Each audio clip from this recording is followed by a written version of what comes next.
Hey guys, how you going? Another YouTube video here by me, Stephen.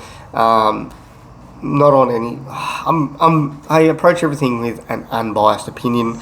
I look at all the points. I look at all the issues. People still think that I think that COVID-19 is a hoax. I don't think that it's a hoax. I don't think that. I don't think it's not real. I don't think that it's a pretend virus. I don't think that. But what I do believe is that there is two ways of telling the story, and we are being told it one way because fear is a motivator. It is a motivator. The number one thing that stops someone from doing something is fear. The number one thing that makes someone do something is fear. I started my business in fear. The fear motivated me to work harder every day to create what I wanted to create by creating a time-based business where that it allowed me to give me time to do the things that I wanted to do. Right? Fear did that. Fear was a driver. Fear was the motivator. Okay? Fear of failing and fear of having to go back to having a regular job is what motivates me to make sure that I'm on my top in my game. When every time I go to train somebody, I'm always on top of my game because I don't want to have a regular job. I do not like having a regular job. I do not like that. Okay, this allows me to be free. This allows me to have time freedom with my children who are upstairs and with my new baby that's on the way. Okay, and I'm teaching my kids that it can be achieved. You don't have to make millions and millions of dollars to appreciate life. You can make hours and hours of time and still be able to go out for lunches, have coffee, go to the park. Well, obviously not now because we're in the middle of a total lockdown where we can't go anywhere unless we have made one of many reasons. If we tick the box, then we're okay, or we get a fine. Now, that's what people don't understand. The issue that I have right now is that people are like, oh, you still get to have your freedom. You can work out at home. No, that's not freedom. I have to stay home to do that. Freedom is being able to go where I like, when I like. Let's use a beach, for example, where if the beach is 10 kilometers long and the distance between you and the next person is 5 kilometers, you're safe. That's safe. That is a safe distance. You're not anywhere near anybody.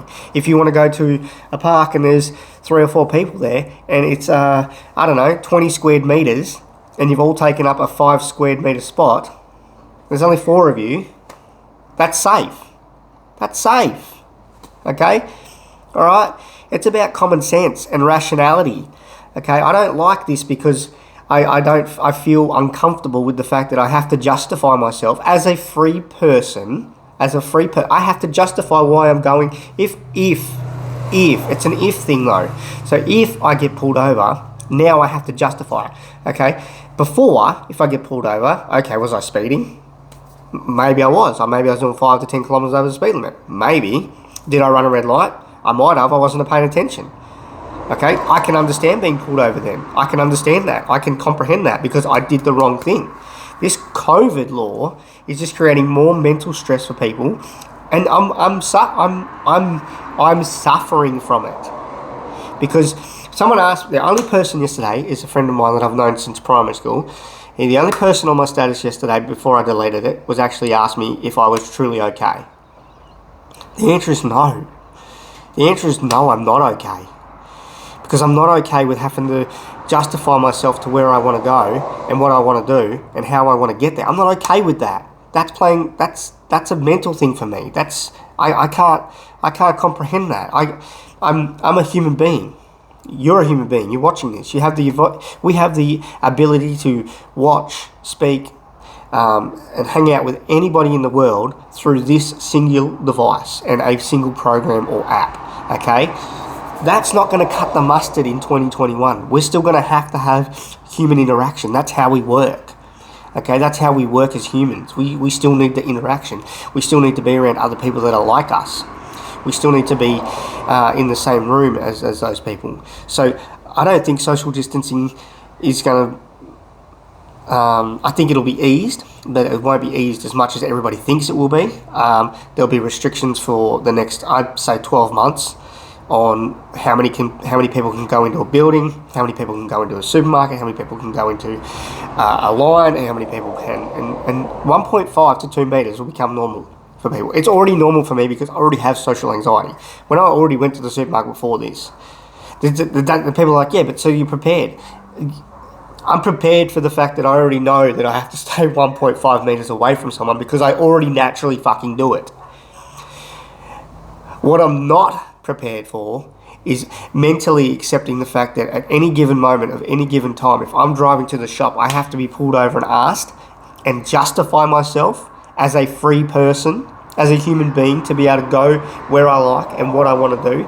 Okay, now I put a post up this morning, and we'll get to the point of the video, okay? Because that's what's really making me angry and mad and upset and really, really playing with my mind, okay? There you go. You get to see it. You get to see how anxious I am when I even just talk about it.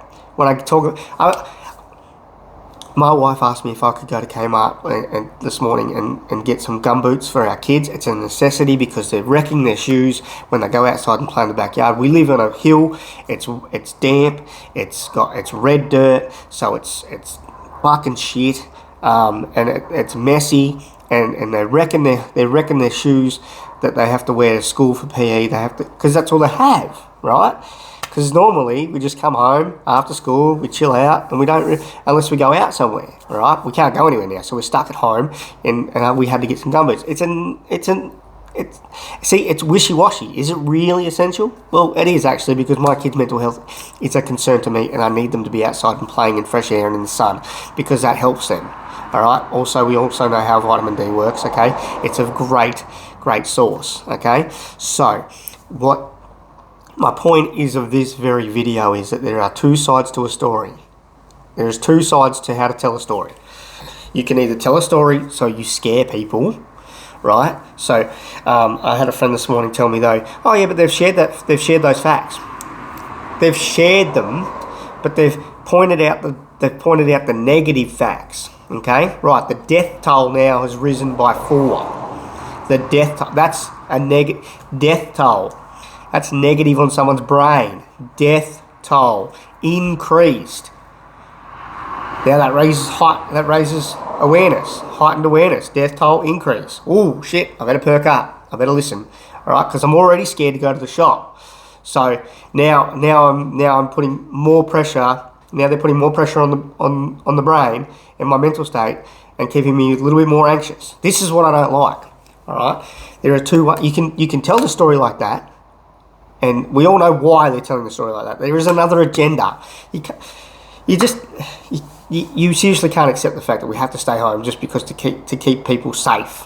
Okay, that's a great campaign. Stay home, save lives. Right?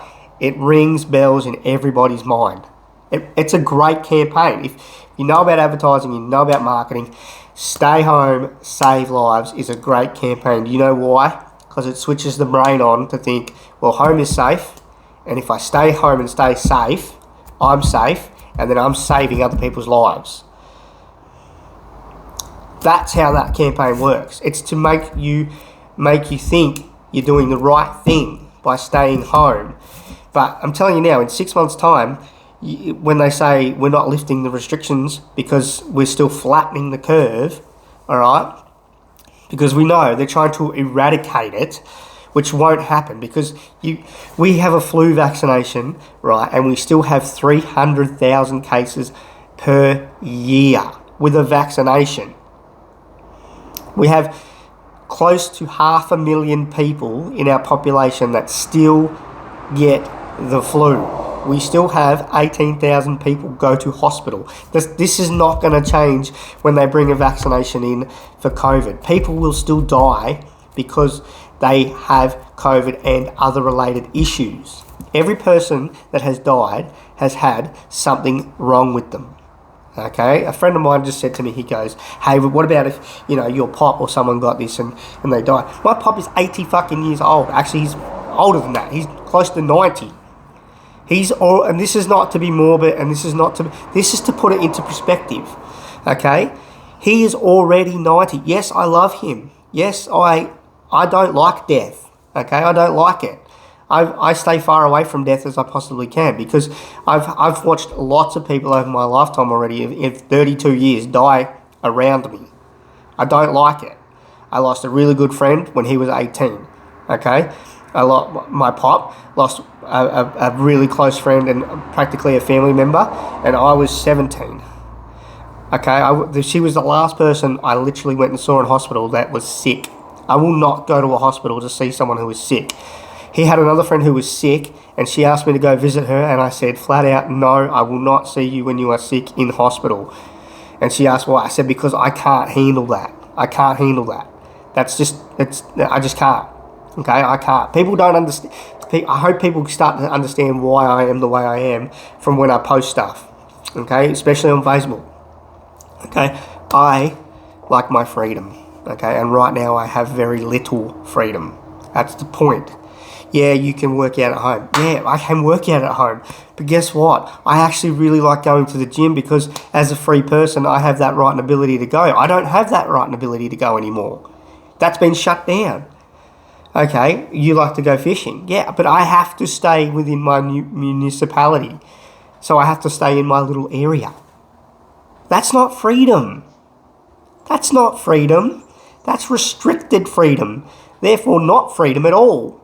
That's saying someone, like, trying to find a way I can put this into a perspective where people can sort of relate, but it's hard because people either say, yeah, but it's the rules and we've got to do it to flatten the curve. That's fine, okay? Like I said, we have a flu vaccination, 300,000 people get it every year, okay? And that's going up. That's going up, okay? And it will continue to go up as our population goes up, okay? Because that's maths, okay? Because we have the freedom to choose whether we have the vaccination or not, okay? Some people will not vaccinate because they don't want to vaccinate because they like to have that freedom. They like to have the ability to choose what they put in their body, and that is their God-given fucking right. Just like me being able to go to the shop, okay? I should be able to go to the shop and not be scared or afraid or anxious that a cop might pull me over when I'm doing the speed limit, I haven't run a red light, and I'm doing the right thing on the road, okay? And then to just ask me, where am I going and what am I doing? That's not freedom, guys. That's not. If you think that's freedom still, that's not. That's not at all. And I don't know what you classify as freedom. I mean, For instance, you know, it's crazy. So there's two sides to a story. We can use fear or we can use stats, and we can break the stats down for people to understand them, okay? So I'm going to use an average number because I don't specifically have them in front of me. I'm using my computer. I'm not using my computer. I'm using my phone, and my phone actually has all the data on it. But the point is there's 6,102 cases, active cases, right? They're not active. Let's get that cleared up first. They're not the active cases, right? The big number, 6,102, is how many cases there have been. Okay? 3,100 have recovered, therefore making 3,000 cases active, currently active. Okay? This was as of yesterday. Yesterday there was 2,900 recovered. Today there is 3,100 recovered. That's 200 more people that have recovered from COVID-19 that we don't know about because we're not being told about those guys. We're not being told that. We're told that the number of cases has risen. But along with the cases that have risen has also the cases of recovery. So in Australia, we're at about 50%. Okay? We're at about 50% of people of the cases that have been recorded are now recovered, leaving us with 50% of active cases, ish. Okay, ish. I'm not going to give you the deets because like I said, I'm on my phone and I'm recording. So that's 50% of the cases of 6,000 have recovered, meaning there's only 50% left. Right? Yesterday there were 81 people in ICU. Today, there is 74 people in ICU. Isn't that amazing? That's great. That's positive news. That's great. We should be telling people that. oh, well, we've had 6,000 cases, but because 50% of those cases have now recovered and back to normality, guess what? We've only got 3,000 cases in Australia. That is positive news. That is what helps people's mentality go, hang on a minute, it's actually not as bad as we think it is. It's okay. No, we're not going to lift the restrictions yet because we don't want to. That's fine, right? Let's hold out for another 3 or 4 weeks and see how it is. But at the moment, we're looking pretty good because the numbers say that they're not telling you that. They're not telling you that. They're just using the big numbers, all right? Because fear sells. Fear sells, okay? And you buy fear, and by buying fear, you stay home, okay? Right? Over 100,000 people have lost their jobs since COVID-19. 100,000 people. I know people who have lost their jobs and they shouldn't have lost their jobs because of COVID-19, and yet the government gave out handouts for companies to be able to keep their employees on. I know people in industries where they were already given handouts, but their industry, from the top level of their company, said, nah, we're going to get rid of those guys. But they'd already received their handout. Okay, so over 100,000 people have lost their jobs when they shouldn't have. Someone asked me the other day what I would do. I'm going to do that on this video. I'm going to make this video a 20-minute video. Someone said to me, what would you do if you were the Prime Minister? Right, well, I will do that in a second. Okay, and I'll try and draw it because I don't want to get up and use my whiteboard. It's got stuff on it. So let's go back to the point. So there was 81 cases that were in ICU. That's pretty cool. Like, it's not good, but there's now 74 today, by the way, just so you know, there's 74. So that means 7 people have walked out, not walked, but have been moved out into normal beds, okay? What was the other number? The other number was like 260 people hospitalised.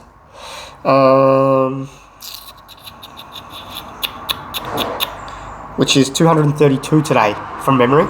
So 30 people have been removed from hospital. So therefore the 7 people that were in ICU that are now healthy enough to be in another department, there's enough bed space, right? There has to be. There can't not be, because we've just had 30 people sent home that have recovered. All right, those guys that were at hospital have recovered. So now there's 30 spare beds. Now, well, minus 8 7 because we've moved 7 out of ICU. But they're not telling you this. That's my problem.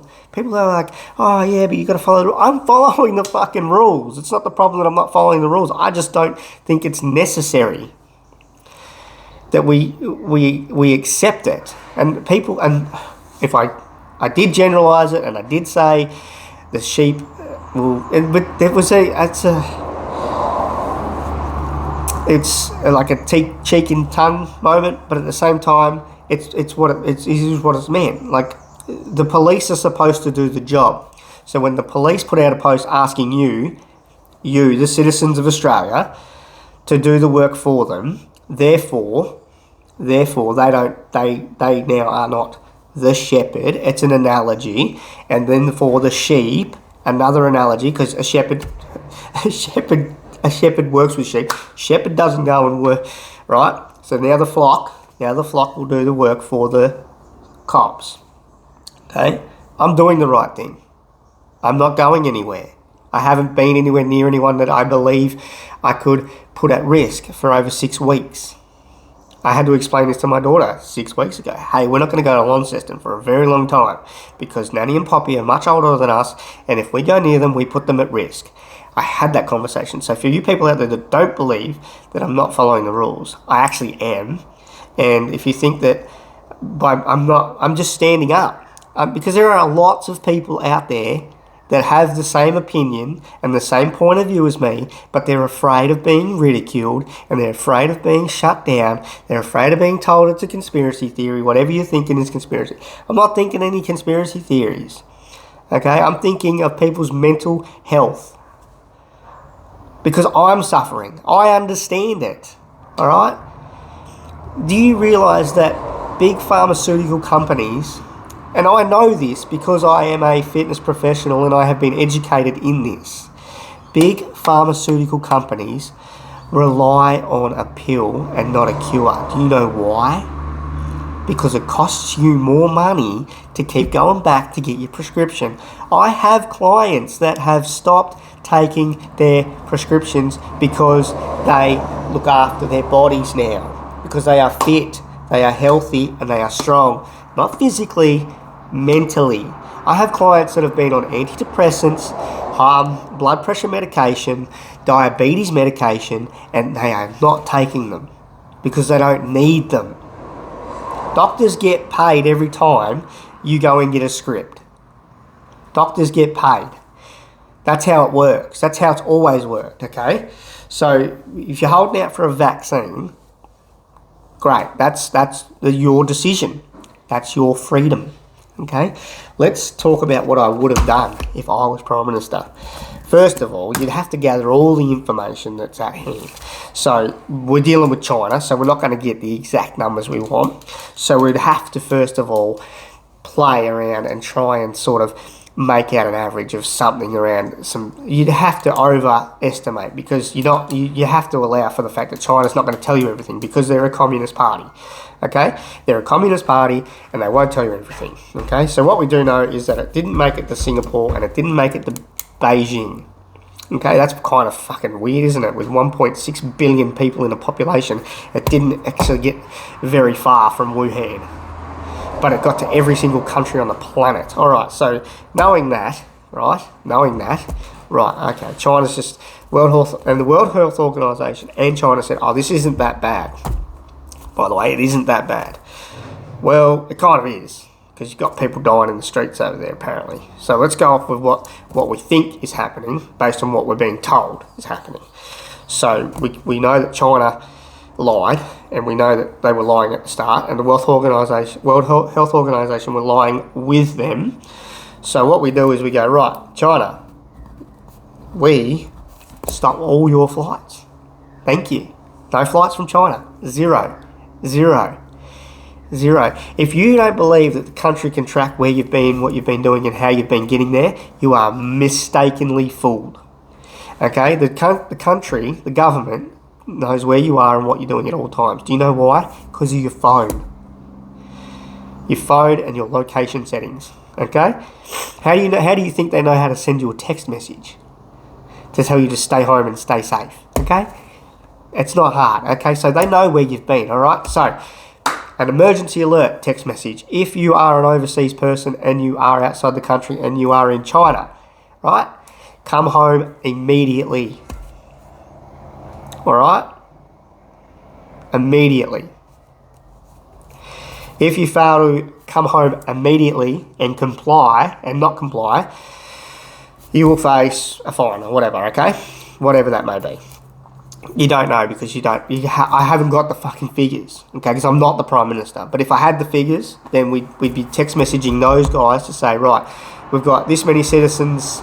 Right, we know who's in China, we know who's in Thailand, we know who's in Bali, we know who's in the most of the oceanic area, okay? So let's get all those guys home first, okay?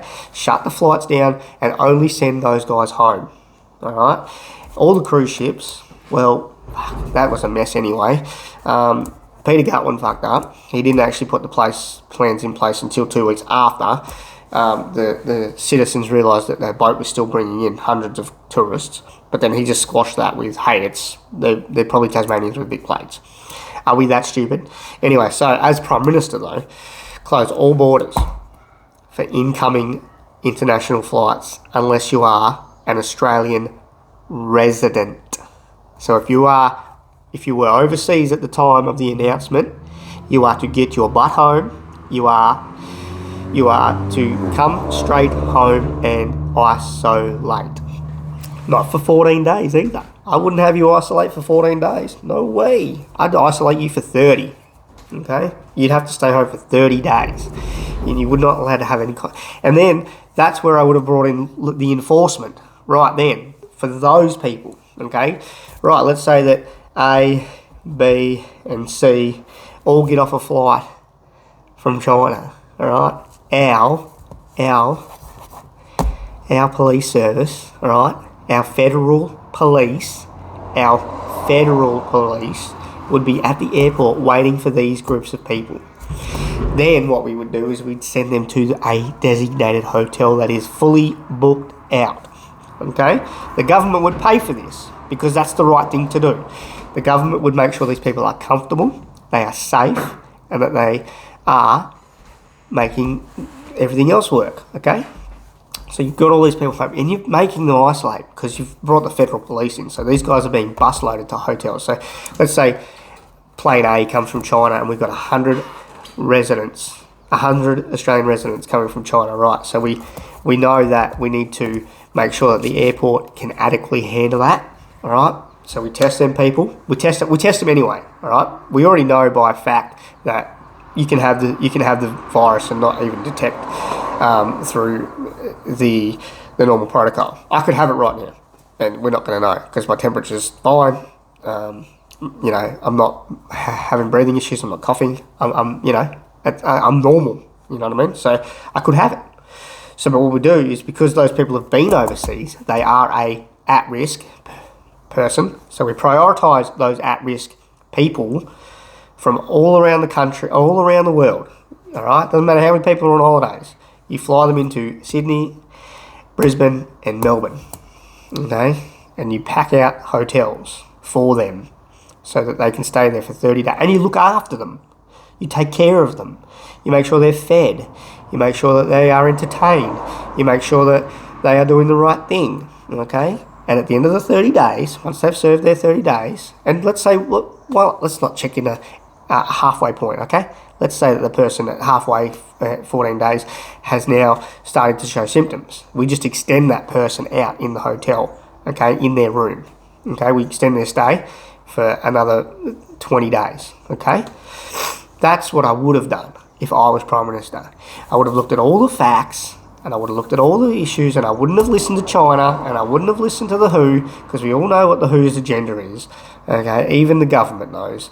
So that's what I would have done, okay? And then, while I'm isolating those guys, I would have put out a message to say, hey, to the states, all the states, hey, we need you guys to lock down all of your nursing homes, aged care facilities, and in-home care providers need to be aware that these are what we're going to require them to do for now, okay?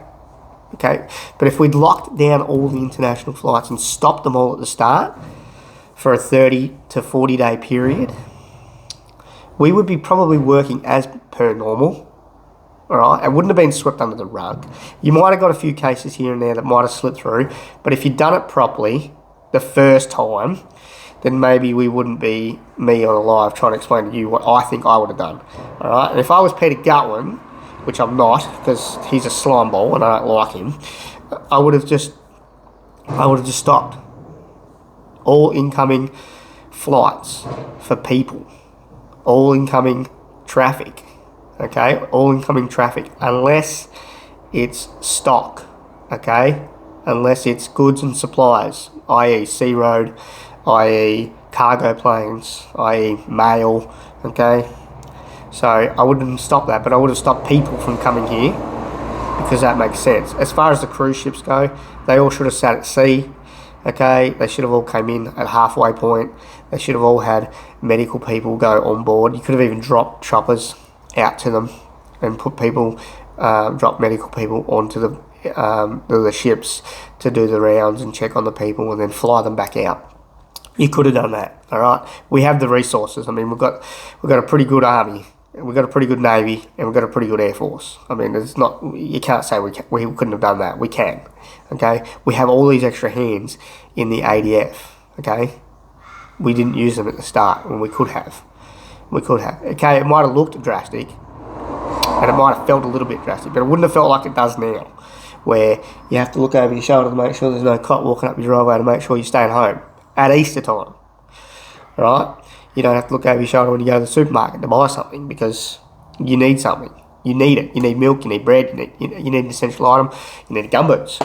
You know, it's very grey and it's very concerning that it's grey. But that's my point, all right? My point, that's what I would have done, okay? I would have locked down the 20%. I would have stopped all incoming flights from overseas unless it was cargo unless passenger flights would have stopped, unless you were cargo, you're an Australian resident, and those guys would have been isolated anyway for 30 days minimum. That's what makes sense to me. But shutting down a whole country didn't make sense. It still doesn't make sense, because that way, if we've locked down the 80%, and someone asked me, said, well, what about the, well, you're telling Dan and Pop to stay home. Well, they're already at low risk because you've locked down, you've pretty much brought every single international, and guess what? You can refund them that. Man, we've just spent billions and billions and billions of dollars on jacking the economy so it doesn't crash, right? We've just done that. We wouldn't have had to do that and spend billions and billions and billions on everyday people. We would have just spent billions on making sure that we got the 20% locked down. Okay, we would have made sure that, okay, there's enough healthcare providers to be able to do this. These guys are healthcare providers, so they can do. Why did Coles and Woolies stop home delivery? Why was it? Why not? Why just up the ante on personal hygiene and standards and get these people ticked off, their drivers, on delivering a higher standard of hygiene, and then you could have kept the 20% home and still ran a delivery service for those people only, giving them a free delivery. There's many different ways and many different opinions that we could have done this. There could have been heaps more opinions. There's lots of my opinion is just my opinion, all right? And not everyone's going to agree with that, and that's okay. I just don't like people getting mad about it. Like, why get angry over it? Why get upset because I don't agree that we should have to look over our shoulder every time we need to go to the supermarket? That's how it makes you feel. And if you don't feel like that, great, that's fine. But everybody's mentally different. That's the point. Okay, and everybody's mentally taking it differently. I'm taking it the way that I'm taking it. And I explained it at the start of the video. And if you don't believe it, watch it again. You can't act that. You can't act anxious when you talk about it. You can't get wound up about something that affects you so personally. Anyway, I'm going, and that's my video. That's what I would have done. That's how I would have done it. Okay, I would have shut down the country. I would have kept us working, because that's what's needed. Because the 20% would have been safe, because we've locked down all the people outside of Australia, haven't we? We brought them home. We've put them in hotels for 30 to 40 days. But that's it. And in the meantime, if we get some sick people, find out what makes it stop. Get your research. This is what I don't get. Everybody is so divided with COVID-19, and opinions are so divided. But yet, only in December, November, December, and January were the entire country together raising hundreds of millions of dollars for fire relief. And I'll leave you with this long last thought. Where's ISIS? Where are the protests? Where are the massacres? What is going on? Surely it's not. Surely, okay? You got to ask yourself questions. You got to ask the questions. You can't just. All right, well, that's what they say. I agree with Bolt. Anyway, it's going to be hard to come back from this if we don't hurry up and start loosening the reins. Just remember, there are only 3,000 active cases of COVID-19 in Australia. Okay, there's not 6,000 cases. You've got to read it properly. You've got to sort of mute the TV, okay, and then do the math. Mute the TV, do the math. The Australian government website has it. I'll put it in the comments. I'll put it in the description where I got the graph from. It's a really good graph. It's really honest. It's really there. It's just a pity that Channel 7 and Matt Duran and Sam Armitage and all these guys that I respected once aren't telling it how it is. They're just telling you with fear. Oh, okay, well, it's a death toll. Well, technically it's not a death toll. Okay, if 400 people die in a plane crash, that is a 400 death toll. That's because they died from a plane crash. Okay? People who are dying with COVID-19, 95% of them have something else wrong with them, or they are very old. Okay, even Italy is reclassifying deaths. America has just admitted that they are fudging deaths. American doctors are coming out and saying that they are putting down COVID-19. They are getting papers from the government to put even non-COVID-19 related cases down as COVID-19. Okay? Why? What? You've got to look at everything. Anyway, that's my video. Thanks for watching. Stay safe. Okay? Buy the campaign. Stay home. Save lives. And that's it. I'm going to go clean the gym. It's not even a gym. Personal training studio. I'm going to go clean it. Cheers, guys.